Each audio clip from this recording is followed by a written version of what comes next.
temenin aku buat persiapan untuk lari sore ini. Sembari itu kita mau cerita-cerita sedikit tentang pengalaman aku beberapa kali sholat di masjid terus kena tegur sama ibu-ibu. Kita pakai baju jersey yang ini untuk lari sore ini. Jadi kan aku pernah tuh sholat di beberapa masjid gitu ya.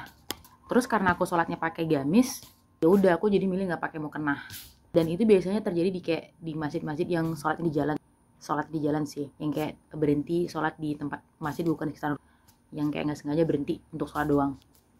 Nah jadi ceritanya gue tuh sering sholat terus gue nggak pakai mukena karena gue pakai gamis. Terus karena gue pakai gamis doang, terus tuh kayak gue ada beberapa kali ditegur sama ibu-ibu kayak yang kenapa nggak pakai mukena? Itu kan ada mukena. Bentar ada pesawat lewat.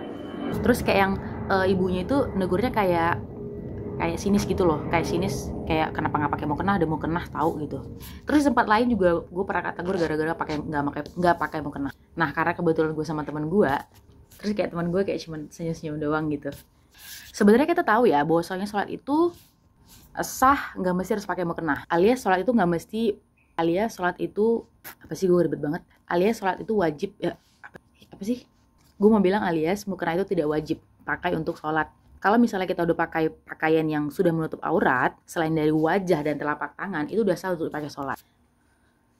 Nah, yang jadi permasalahannya itu adalah orang-orang yang kayak ibu ini tadi, yang mereka pemahamannya belum sampai, yang mereka menganggap bahwasanya sholat itu sah kalau hanya pakai, sholat itu akan sah kalau, gimana sih ngomongnya kok kebalik ya? Sholat nggak sah kalau nggak pakai mukena. Nah, gue dapat kata-katanya. Jadi biasanya sih ibu-ibu begitu ya, ibu-ibu gue nggak tahu sih, nggak semua ibu-ibu sih. Mereka berpikir bahwasanya memakai mukena untuk sholat itu adalah suatu kewajiban. Sebenarnya di situasi seperti itu gue bisa aja menjelaskan gitu ya, kayak atau gue bisa aja mendebat ibu tersebut gitu. Gue gak bisa menjelaskan, bu, kalau misalnya sholat itu nggak mesti harus pakai mukena tahu, bisa aja. Cuman ya karena gue melihat kayaknya ini bukanlah situasi dan kondisi yang tepat untuk menjelaskan, dan gue lihat kayaknya misalnya melihat secara psikologis ibunya ini agak sensi gitu. Ya udah akhirnya gue diem aja gitu. Paling gue kalau misalnya bilang gitu, oh iya makasih bu gitu doang, cuma senyum doang. Terus temen gue yang agak sensi kayak gimana sih kayak. Terus gue juga kemarin sholat juga di masjid, itu gue pakai gamis, terus gue pakai jilbab doang gitu. Tapi for your information, walaupun gue pakai gamis, gue pakai handsock kayak gini. Jadi teman-teman, diusahakan walaupun kita tuh sholat nggak pakai gamis, nggak pakai mukena, usahakan tetap tangan kita tuh rapi tertutup seperti ini. Karena kadang-kadang kalau kita misalnya pakai gamis yang kayak gini, dia kan bisa kebuka tuh, tiba-tiba tuh kayak ini tuh kelihatan gitu kan, kendor nih. Nah usahakan pakai handshock. Jadi posisinya gue sholat itu ya pakai jilbab yang lumayan dalam, terus gue pakai gamis, terus gue pakai handshock juga. Dan menurut gue tuh udah syariah atau udah bisa dibawa untuk sholat.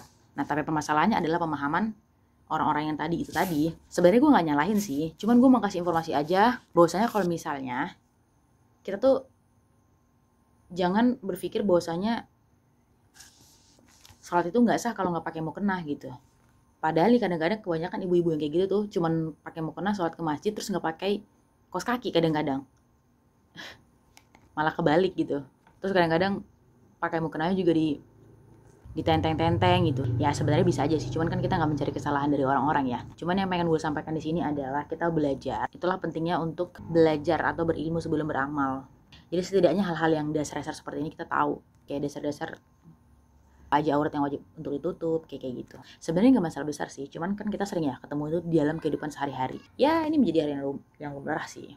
To be honest, aku pun kalau misalnya ketemu hal-hal kayak gini udah biasa dan gue nggak menganggap ini sebagai masalah sih. Cuman kayak yang hanya ingin memberikan penjelasan kepada masyarakat atau mungkin yang orang-orang atau mungkin kita yang menjadi orang yang ketemu hal-hal seperti ini untuk ya lebih memahaminya aja gitu.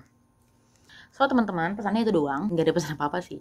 Intinya adalah berilmu sebelum beramal aja lah, biar kita tuh nggak gampang untuk menjustifikasi orang lain. So segitu dulu buat video kali ini. Thank you, bye bye.